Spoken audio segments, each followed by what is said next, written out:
So I wanted to build something a little bit different that had a lot of like heritage and something that was pretty rare. So when I was working at West Coast Choppers, Jesse had this engine hanging on his wall that I always used to like stare at, and he had no information on it. When I got the call for Born Free, I called Jesse and I asked him, I was like, hey, would you be willing to get rid of that motor on the wall? And he said, yeah. And I went up there to get it from him. I got it. It was in a crate full of pieces. So I was kind of determined to figure out the history on this motor.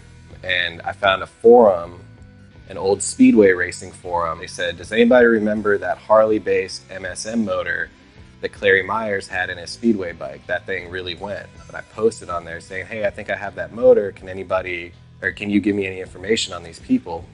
The next day, I get an email from Alan Myers, who's Clary Myers' son in Brisbane, Australia, he's now in his 70s, but he built that motor with his dad when they were 20. So that was a one-of-one motor that him and his dad built as their prototype V-twin motor.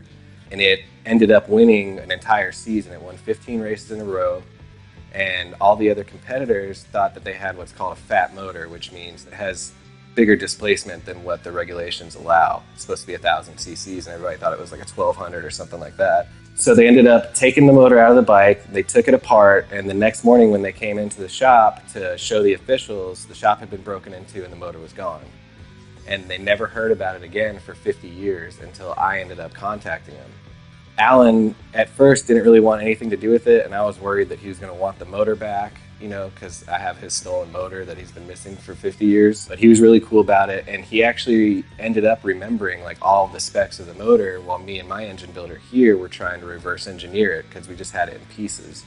Me and my engine builder spent 6 months building this motor, trying to get it to run and everything, make sure everything was fine, and then we cranked it up for the first time, and it started right up and it ran. And me and my buddy Jorge drove out there to California, and when we got there, Alan Myers and his wife were already at the show while we were setting up, and he walked up and like immediately started like tearing up and everything, seeing his motor for the first time. And as soon as we got done with the show, it was time to like recoup some money, and I mean, I would have loved to kept that bike, but it deserved to be somewhere cool. So I ended up contacting the Haas Museum in Dallas. It's like the best place it could ever be, and it's going to sit there forever. Bobby says once those bikes go into that museum, they don't come out, not even for shows.